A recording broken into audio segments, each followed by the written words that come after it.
Hello, good morning, good afternoon, and good evening.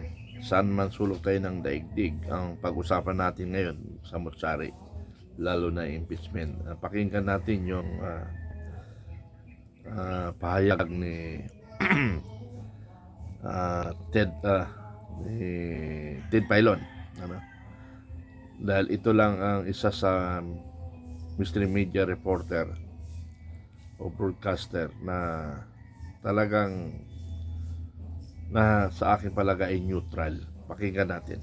Yeah. Kung sinasabi po ni SP Soto, no, isiyan ko na lang po ito.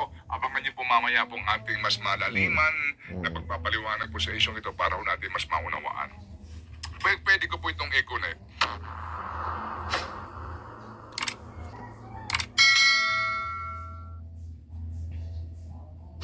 Bago kami mag-short break at tunghayan po itong isa pang importanteng paksa na gagawin po naman po ang panayam po ni Baby Girl dito. Ito ho, importante itong ating next topic Bago yung controversial na Supreme Court decision. Balikan mo lang ito, girl. Itong isyong ito. Sa totoo lang, mga kapatid, ang hirap po sa ating lipunan na ginagalawan ngayon